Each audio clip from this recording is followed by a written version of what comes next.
Hay historias que el desierto nunca devuelve. Hay voces que desaparecen entre las dunas y el viento, y cuando regresan, ya no son las mismas. Esta es una de esas historias. 4 investigadores entraron al desierto de Coahuila en mayo de 2011, buscando respuestas sobre una serie de desapariciones que aterrorizaban a la región. Llevaban equipos de comunicación, provisiones para una semana y la certeza de que volverían con la verdad. Nunca regresaron. Pero 13 años después, alguien contestó su radio, y lo que dijo cambió todo lo que creíamos saber sobre ese día. Si te gustan las historias que desafían la lógica y te mantienen despierto por las noches, suscríbete a Ecos del Silencio, porque lo que estás por escuchar no tiene explicación. Todavía. Coahuila, en el norte de México, es un territorio donde la tierra se quiebra bajo el sol y las sombras se estiran hasta el infinito. Es un lugar de silencio absoluto, interrumpido solo por el aullido del viento que arrastra polvo rojo entre los arbustos espinosos. En 2011, esta región vivía bajo una nube de terror. Más de 30 personas habían desaparecido en menos de 6 meses. Familias enteras, trabajadores de ranchos, conductores de camiones. Algunos decían que era obra del crimen organizado.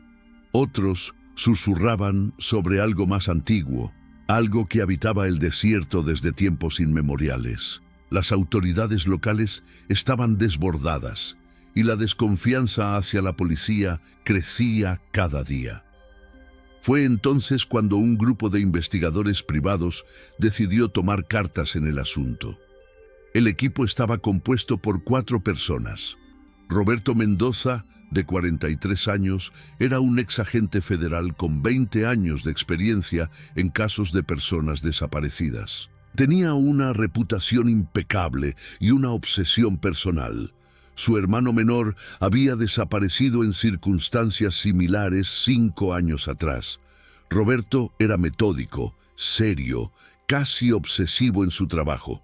Llevaba siempre una libreta de cuero donde anotaba cada detalle, cada testimonio, cada inconsistencia. Su compañera, Elena Vargas, era antropóloga forense. A sus 38 años había trabajado en fosas comunes en todo el país. Era una mujer de pocas palabras, pero cuando hablaba todos escuchaban. Tenía un don para leer el lenguaje silencioso de los huesos y la tierra. Los acompañaban 2 jóvenes, Martín Solís, técnico en comunicaciones de 29 años, responsable de mantener el contacto con la base, y Lucía Torres, periodista freelance de 32 años, que documentaba todo con su cámara. Lucía era la más escéptica del grupo, siempre buscando la explicación racional detrás de cada misterio. El plan era claro. Investigarían una zona conocida como La Herradura, un área de aproximadamente 50 kilómetros cuadrados, donde se habían reportado las últimas 4 desapariciones. Establecerían un campamento base y realizarían búsquedas sistemáticas durante 5 días. Mantendrían contacto por radio cada 6 horas con la estación de apoyo, ubicada en el pueblo de Cuatro Ciénegas, a unos 60 kilómetros de distancia. El equipo partió el 19 de mayo de 2011, a las 6 de la mañana. El cielo estaba despejado, el calor ya comenzaba a elevarse desde el suelo. Llevaban 2 camionetas Toyota equipadas con GPS, radios de largo alcance y suficiente agua y comida para 10 días. La última vez que alguien los vio fue en un puesto de gasolina en las afueras del pueblo. El encargado recordaría después que Roberto parecía tenso, revisando su libreta una y otra vez, mientras Elena estudiaba un mapa topográfico en silencio. La primera comunicación llegó a las 12 del mediodía. Martín reportó que habían llegado al punto de entrada de la herradura sin problemas. La señal era clara. «Todo tranquilo por acá», dijo con su tono habitual relajado. «Estableceremos el campamento en las coordenadas previstas. Próximo contacto a las 6 de la tarde». Esas fueron las últimas palabras normales que se escucharon de ellos. A las 6 de la tarde hubo silencio. En la estación de apoyo, el operador, un hombre llamado Felipe Ruiz, intentó establecer contacto durante 20 minutos. Nada. Pensó que tal vez había interferencia o que las baterías se habían agotado. Decidió esperar hasta el siguiente contacto programado, a medianoche. A medianoche volvió a intentar. Esta vez, la radio emitió un chasquido, luego estática y después nada.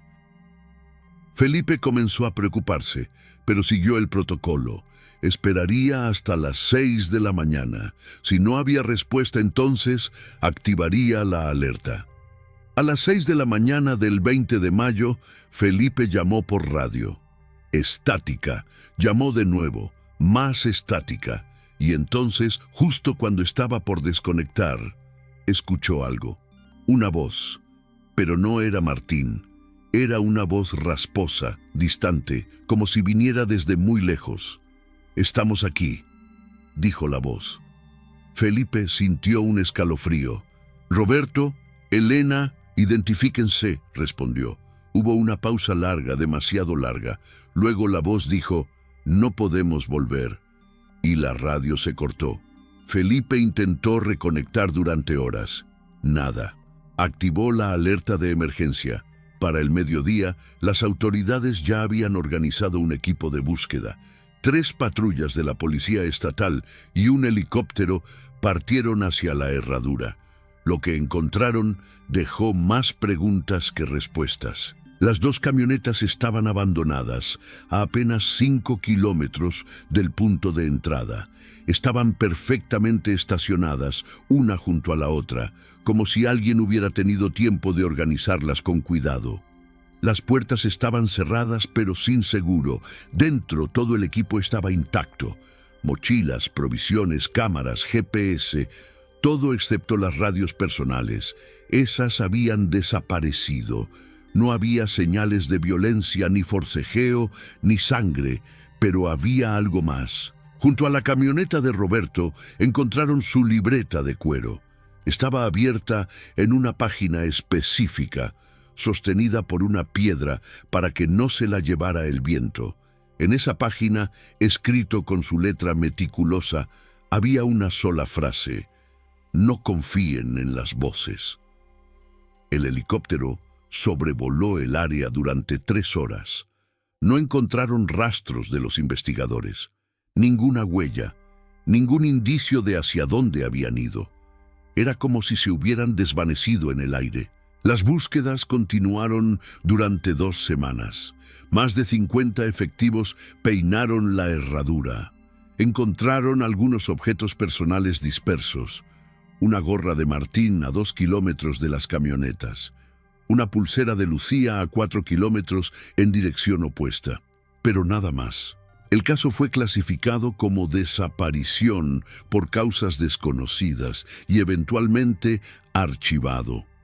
Los años pasaron y la herradura se convirtió en un lugar maldito en el imaginario colectivo de Coahuila. Los lugareños dejaron de ir ahí. Circulaban historias sobre luces extrañas en la noche, sobre voces que llamaban desde el desierto, sobre sombras que se movían sin forma ni origen. Las familias de los 4 investigadores nunca dejaron de buscar. La madre de Roberto, una mujer de 70 años llamada Teresa, organizó búsquedas privadas cada aniversario de la desaparición. Contrató a rastreadores, a videntes, a cualquiera que prometiera una respuesta. Nunca encontró nada. El hermano de Elena, un ingeniero llamado Carlos Vargas, revisó cada foto, cada grabación, cada documento del caso. Pasó noches enteras analizando mapas, trazando rutas posibles, buscando patrones. Su conclusión fue siempre la misma: no había explicación lógica. Martín era hijo único, y su padre, un hombre reservado y amargado por la pérdida, dejó de hablar del tema después del 3er año. Lucía tenía una hija de 7 años cuando desapareció.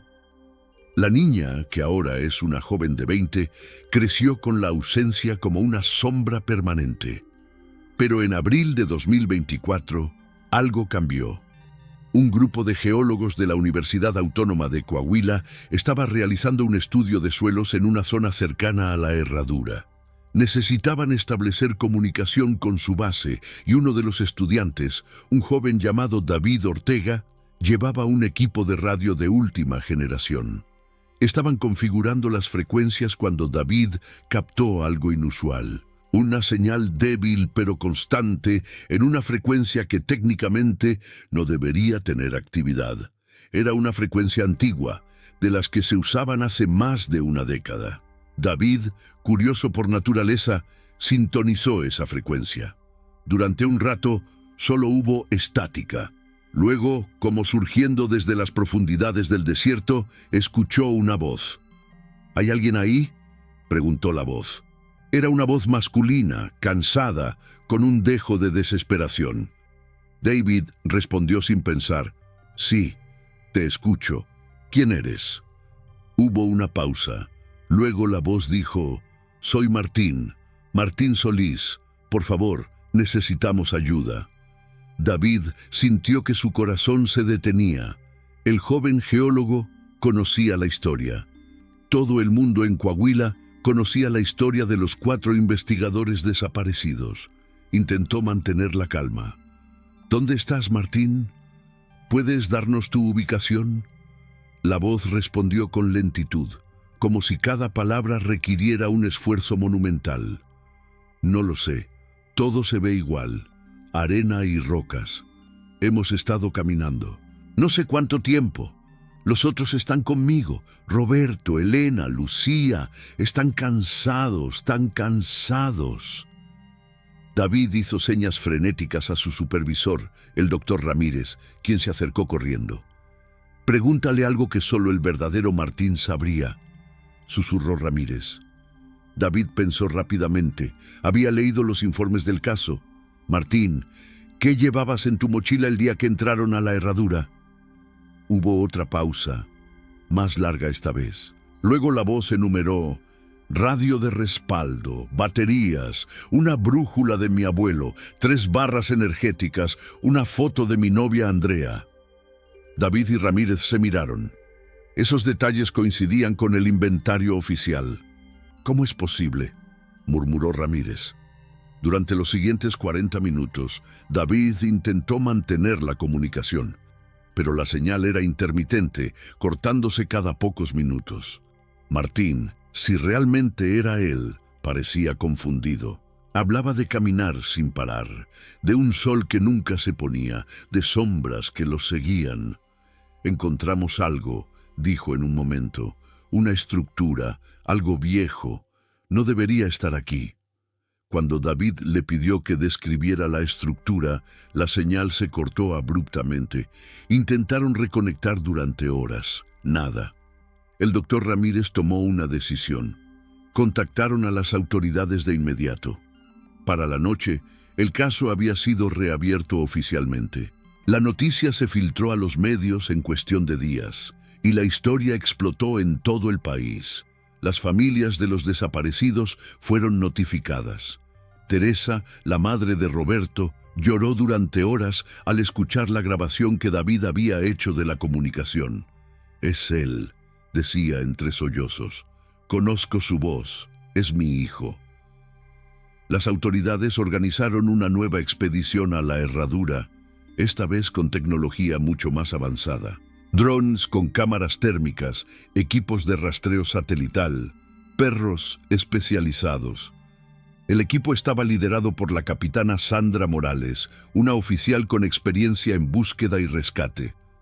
Partieron el 15 de mayo de 2024, casi 13 años después de la desaparición original.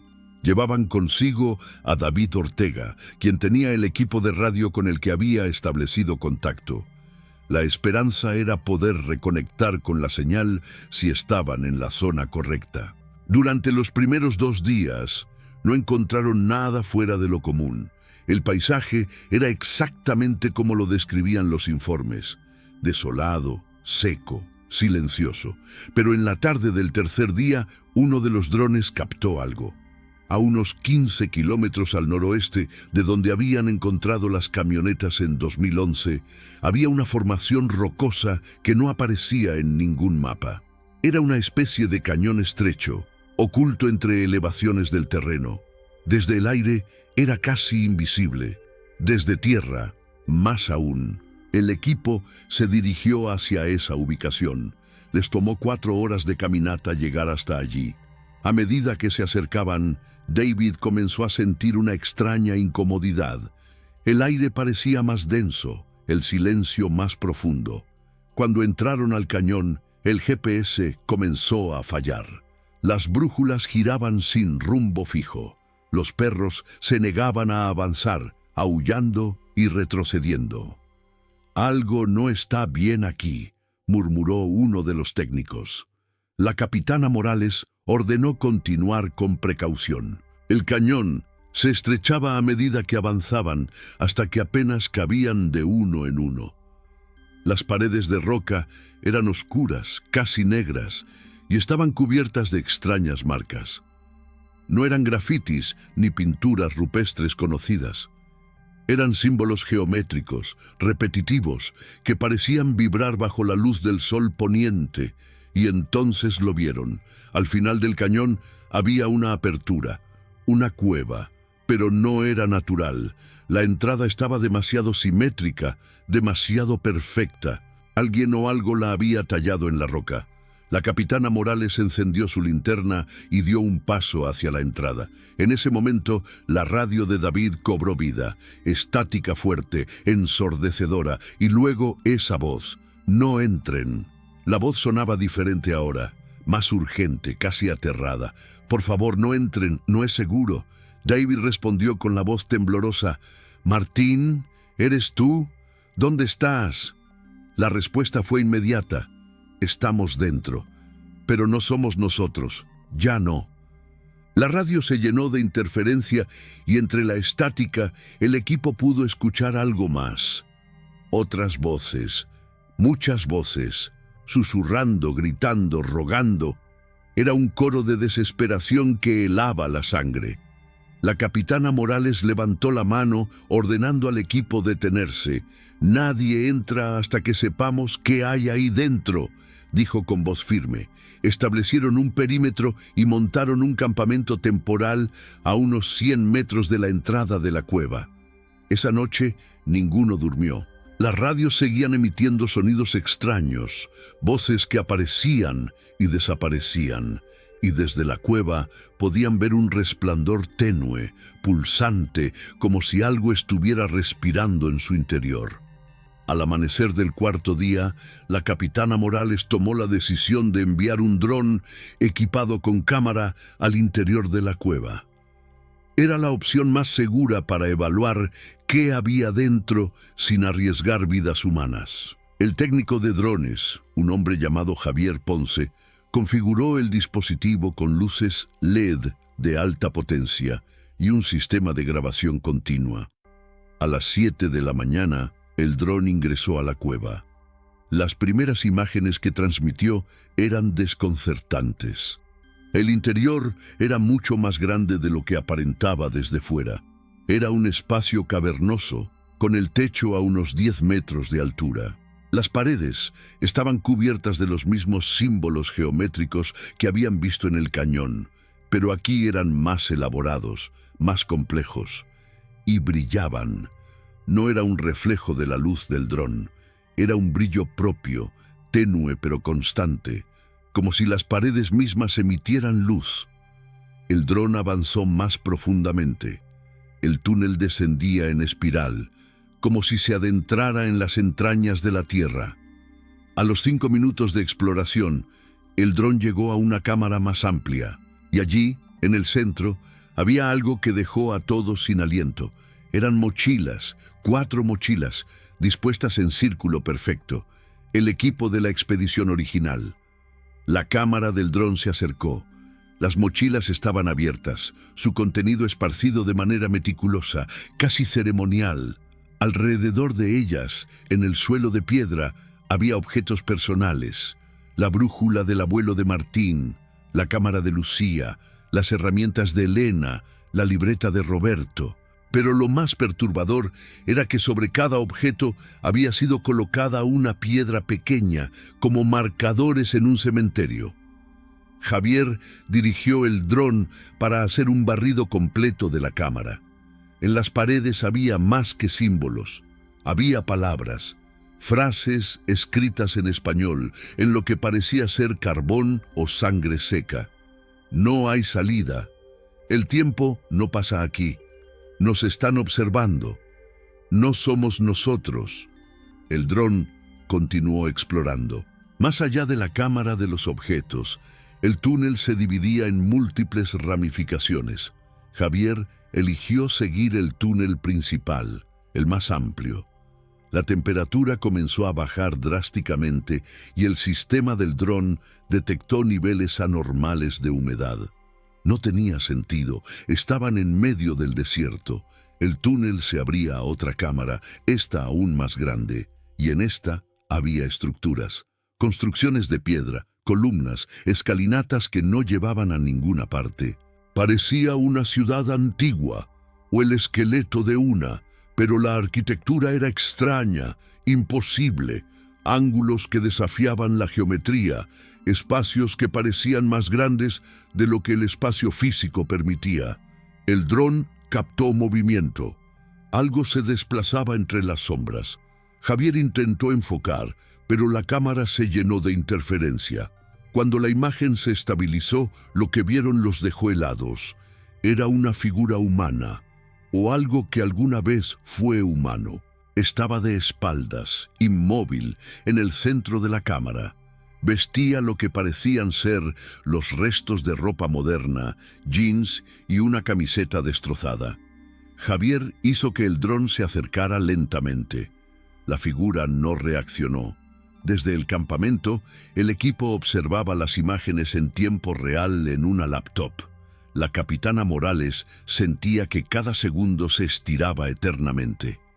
El dron rodeó a la figura para captar su rostro. Y cuando la cámara finalmente lo enfocó, varios miembros del equipo gritaron: «Era Martín», o algo que tenía el rostro de Martín. Los rasgos eran correctos, la estructura facial era la misma, pero había algo profundamente equivocado. Los ojos estaban completamente negros, sin pupila ni iris. La piel tenía un tono grisáceo, casi translúcido, y estaba sonriendo. Una sonrisa amplia, imposible, que mostraba demasiados dientes. La figura giró su cabeza lentamente hacia el dron, levantó una mano y señaló directamente a la cámara. Y entonces habló, no con su boca, sino directamente a través de la radio de David. «Ya están aquí», dijo la voz de Martín, «igual que nosotros, ya están aquí». El dron perdió toda señal instantáneamente. La pantalla se llenó de estática y luego se apagó. Javier intentó reconectar, pero el dispositivo no respondía. Había desaparecido dentro de la cueva. El equipo entró en pánico. David tenía su radio en la mano, y ésta comenzó a encenderse y apagarse sola, emitiendo fragmentos de voces. Reconoció algunas. La voz de Roberto. «Nos siguieron». La voz de Elena. «No se puede escapar de lo que está bajo tierra». La voz de Lucía. «Cuenten nuestra historia. Alguien tiene que saber». Y luego todas las voces al unísono en un coro macabro. «Vengan con nosotros, hay espacio para todos». La capitana Morales tomó una decisión radical. «Evacuamos, ahora. Nadie se acerca a esa cueva». El equipo recogió el equipamiento a toda prisa. Mientras lo hacían, la tierra comenzó a temblar levemente. No era un terremoto, era algo más. Un pulso rítmico, como un latido que provenía de las profundidades. Y desde la entrada de la cueva comenzó a salir un sonido, un canto, bajo, gutural, en un idioma que nadie reconocía pero que todos sintieron en sus huesos. La evacuación fue caótica pero exitosa. El equipo salió de la herradura en 3 horas, cuando normalmente habría tomado el doble. Nadie habló durante el viaje de regreso. Cuando llegaron a Cuatro Ciénegas, la capitana Morales redactó un informe oficial clasificando la zona como extremadamente peligrosa y recomendando su cierre permanente. El gobierno estatal aceptó. En cuestión de semanas, la herradura fue cercada con alambrado de púas y señales de advertencia. Oficialmente se dijo que había riesgo de colapso de terreno y contaminación. Extraoficialmente, todos los que participaron en esa expedición firmaron acuerdos de confidencialidad. Pero las grabaciones del dron se filtraron. Aparecieron en foros de internet, en sitios de conspiración, en documentales de YouTube. La comunidad de investigadores paranormales las analizó frame por frame.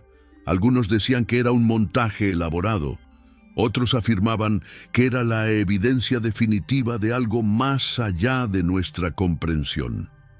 Las familias de los 4 investigadores desaparecidos nunca tuvieron cierre real. Teresa, la madre de Roberto, murió 6 meses después de la expedición de 2024, llevándose sus preguntas sin respuesta. Carlos Vargas, hermano de Elena, se obsesionó con las grabaciones. Pasó meses analizando cada segundo, cada palabra, cada imagen. Llegó a una conclusión perturbadora. Las figuras que aparecían en las grabaciones tenían los rostros de los desaparecidos, pero sus movimientos, sus gestos, eran idénticos entre sí, como si fueran copias imperfectas, controladas por una sola conciencia. La hija de Lucía, ahora de 20 años, se negó a ver las grabaciones. «Si eso no es mi madre», dijo en una entrevista, «entonces prefiero recordarla como era». David Ortega, el estudiante que primero estableció contacto, abandonó la carrera de geología.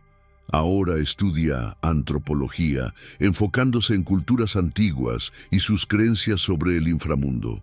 En sus palabras, hay lugares en este mundo que no están hechos para ser encontrados, y cosas que no están hechas para ser entendidas. Pero la historia no terminó ahí. Nunca termina realmente. En los meses siguientes al cierre de la herradura, comenzaron a reportarse fenómenos extraños en Cuatro Ciénegas y pueblos cercanos. Personas afirmaban escuchar voces en sus radios, incluso en dispositivos que no estaban encendidos. Siempre las mismas voces. Roberto, Elena, Martín, Lucía, llamando, susurrando, advirtiendo. Un ranchero encontró su radio vieja en el granero encendida a las 3 de la mañana, transmitiendo una conversación que él había tenido con su hijo fallecido 30 años atrás. Una mujer reportó que su baby monitor captó la voz de su abuela muerta cantando una canción de cuna.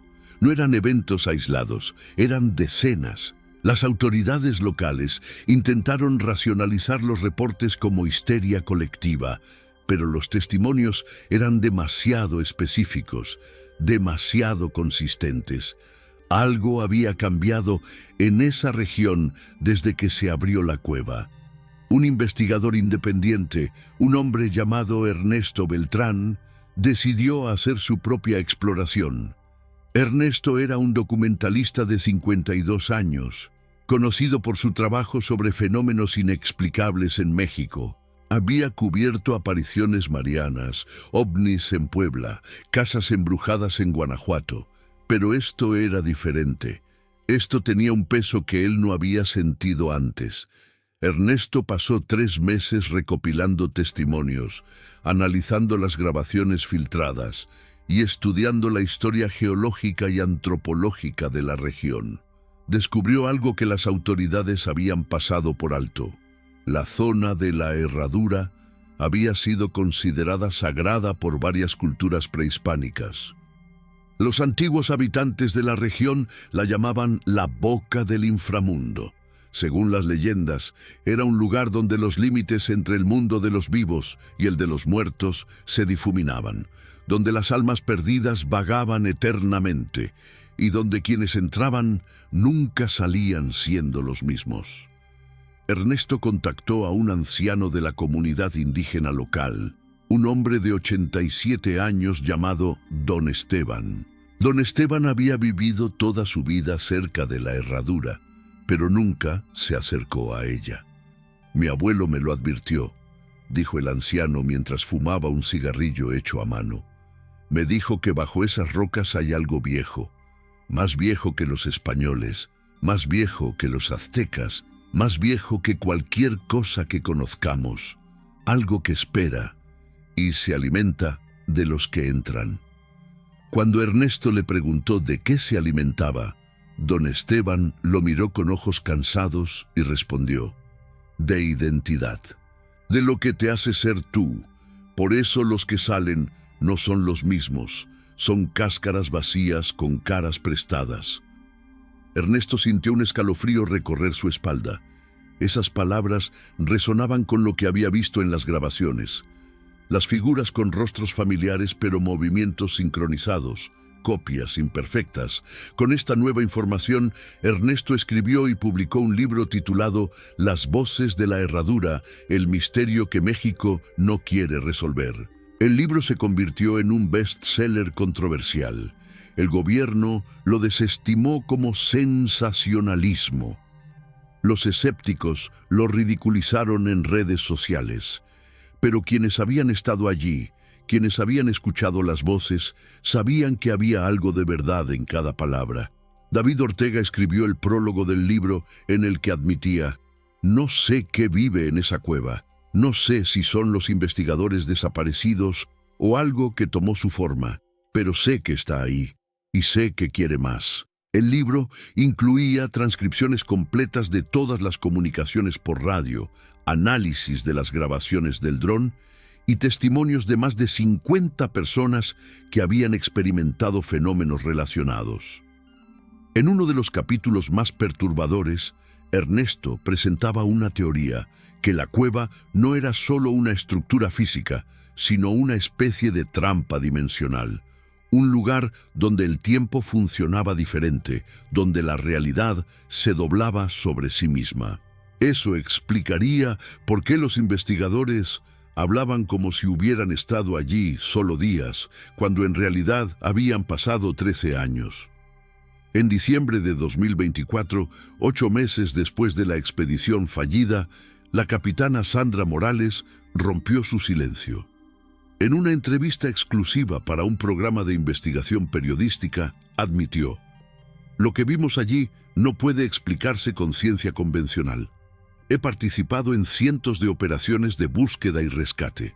He visto cosas horribles, tragedias humanas inimaginables, pero nunca había sentido que estaba en presencia de algo consciente, algo que nos observaba, que jugaba con nosotros. Esa cueva no es solo un lugar, es algo vivo». Sus palabras causaron un terremoto mediático. El gobierno la presionó para retractarse, pero ella se mantuvo firme. «La gente merece saber la verdad», dijo. «Hay lugares en México donde no deberíamos ir, y la herradura es uno de ellos». La entrevista fue vista por millones de personas. Los comentarios estaban divididos entre creyentes y escépticos, pero nadie podía negar la sinceridad en sus palabras. Hoy, en 2025, la herradura permanece cerrada. El alambrado sigue en pie, con señales que advierten de peligro mortal. Pero eso no ha detenido a los curiosos. Cada mes, al menos 2 o 3 personas intentan colarse en la zona. Algunos son youtubers buscando contenido viral. Otros son investigadores paranormales convencidos de que pueden resolver el misterio. Y otros simplemente no pueden resistir la llamada. Porque eso es lo que reportan muchos: una llamada. Una atracción magnética hacia ese lugar. Como si algo dentro estuviera susurrando sus nombres. 3 de esos intrusos nunca regresaron. Sus casos permanecen abiertos, clasificados oficialmente como desaparición en zona restringida. Pero quienes conocen la historia saben la verdad. La cueva tiene hambre y sigue alimentándose. Las familias de los 4 investigadores originales han creado una fundación llamada Voces Perdidas. Su objetivo es ayudar a otras familias de desaparecidos en circunstancias similares. La hija de Lucía Torres es ahora la directora. En su oficina tiene enmarcada la última foto conocida de su madre, sonriendo frente a una de las camionetas, lista para entrar a la herradura. Al lado de esa foto tiene otra. Es una captura de pantalla de la grabación del dron. La figura con el rostro de Lucía, mirando directamente a la cámara. No sé si mi madre sigue viva en algún sentido, dice ella en entrevistas. No sé si eso que vimos en la cueva es ella o algo que la reemplazó.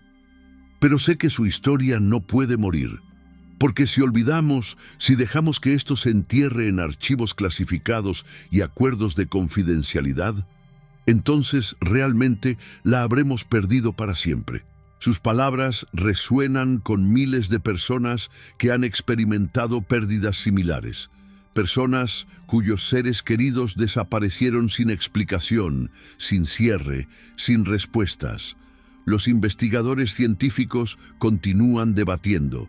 Un geofísico de la UNAM propuso que la cueva podría tener propiedades electromagnéticas únicas que afectan el cerebro humano, causando alucinaciones vívidas. Un psicólogo sugirió que todo podría ser un caso masivo de sugestión colectiva, alimentada por el trauma regional de las desapariciones. Pero ninguna de estas teorías explica las grabaciones. Ninguna explica cómo una voz en la radio pudo enumerar detalles que solo el verdadero Martín Solís conocía. Ninguna explica las figuras idénticas moviéndose en sincronía perfecta en la oscuridad de esa cueva. Y definitivamente ninguna explica por qué las radios en la región siguen captando voces. Voces que llaman nombres. Voces que piden ayuda. Voces que dicen, vengan, hay espacio para todos. En una noche de junio de 2025, un operador de radio aficionado en Monterrey, a más de 300 kilómetros de la herradura, captó algo en una frecuencia abandonada. Era una transmisión clara, sin estática. Una voz femenina que decía, mi nombre es Elena Vargas. Soy antropóloga forense. Si alguien está escuchando esto, por favor, registren este mensaje. Entramos a la herradura el 19 de mayo de 2011. Encontramos algo que no debíamos encontrar.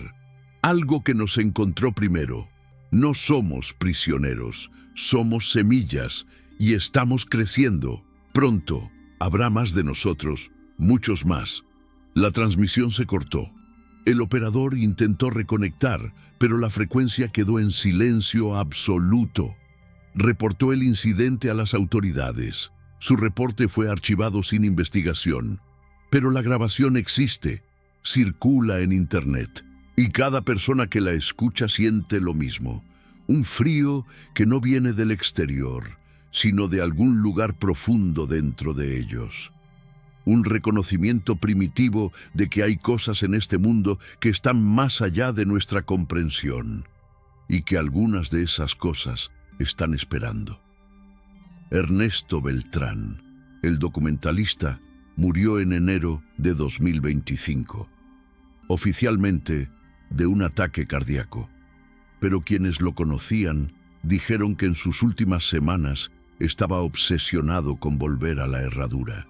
Decía que las voces lo llamaban cada noche, que sabían cosas sobre él que nadie más sabía, que le prometían respuestas si solo se acercaba un poco más.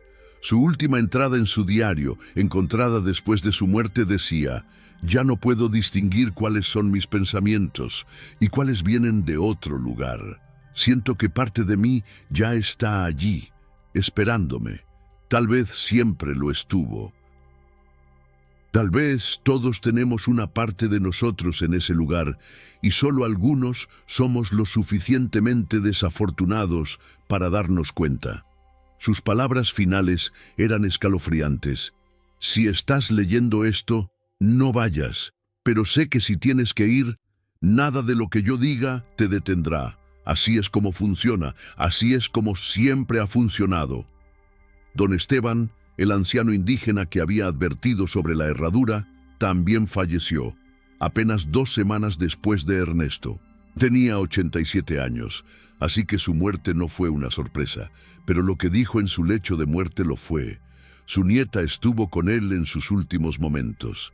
Ella cuenta que don Esteban abrió los ojos repentinamente, miró hacia la ventana y susurró: «Ya vienen, los veo. Tienen muchas caras, pero son uno solo, y tienen hambre». Luego sonrió, una sonrisa que su nieta describe como no suya, y dijo: «Díganles que esperen, pronto tendremos suficientes». Y cerró los ojos para siempre. Su nieta no ha podido dormir bien desde entonces. Dice que a veces escucha la voz de su abuelo en la estática de la televisión, pero no es realmente su voz, es algo usando su voz.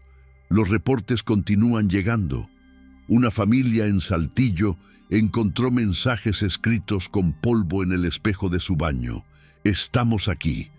Un conductor de camión en la carretera cerca de Cuatro Ciénegas vio a 4 figuras caminando en fila perfecta por el arcén en medio de la noche. Cuando se acercó, las figuras se voltearon al unísono. Tenían los rostros de los investigadores desaparecidos. El conductor aceleró y no paró hasta llegar a la siguiente ciudad. Un niño de 8 años en Torreón dibujó en la escuela lo que llamó sus amigos nuevos. El dibujo mostraba 4 figuras con ojos completamente negros, de pie frente a una cueva. Cuando la maestra le preguntó dónde había visto a esos amigos, el niño respondió: «En mis sueños me dicen que vaya a jugar con ellos. Dicen que hay muchos niños allí abajo». La maestra contactó a los padres inmediatamente. El niño está ahora en terapia, pero sigue dibujando las mismas figuras, una y otra vez. Entonces, ¿qué sucedió realmente en la herradura? Los 4 investigadores encontraron algo antiguo y malévolo. ¿Fueron absorbidos por algún fenómeno dimensional que no comprendemos?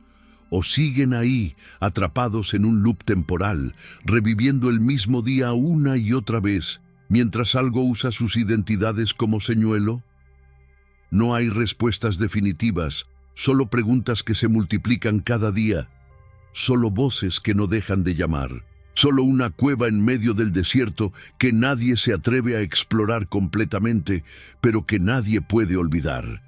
Y cada noche, en algún lugar de Coahuila, alguien enciende una radio y escucha una voz familiar, una voz que no debería estar ahí.